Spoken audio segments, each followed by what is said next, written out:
Na teacher. Tagal na ako sa school, all my life. Of course, parish priest, pero all my life sa school ko. And pag may maalis na teacher, it pains me. Pero pag may nagre-retire na teacher, it pains me more. Kasi yung maalis na bago, madaling palitan. Pero yung mga hindi naman luma, mga fossil.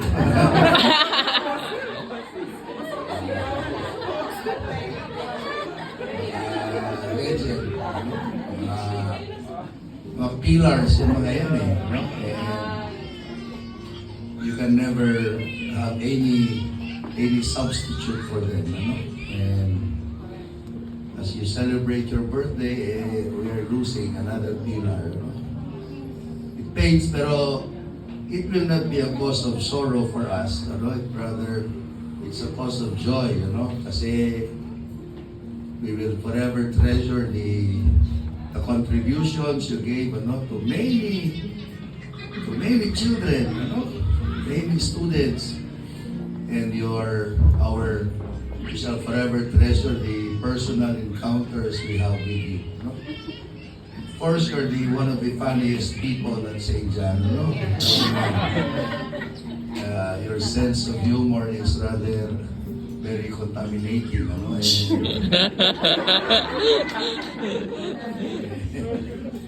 Your energy is rather is felt all over the campus, Basta manakar latte Chris, manapurang lana, sigaling pusabos, alam mo, something is going to happen, Happy birthday, Chris, do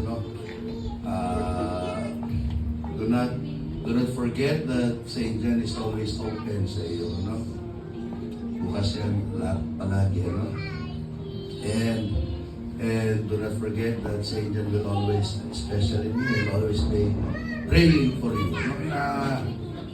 Na God will reward you with a life that is rather blessed and talagang well taken care of by the Almighty. Na kahit makaranas ng pain, minsan-minsan, basta hindi magkasakit.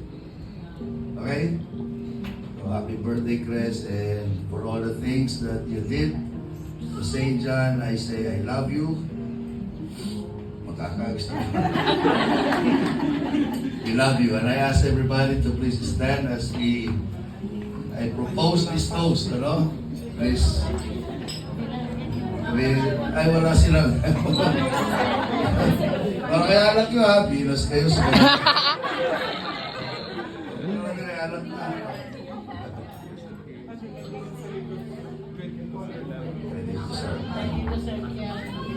Kunwari na lang, taas na lang. I propose this toast to one of the most wonderful persons I have ever met and one of the most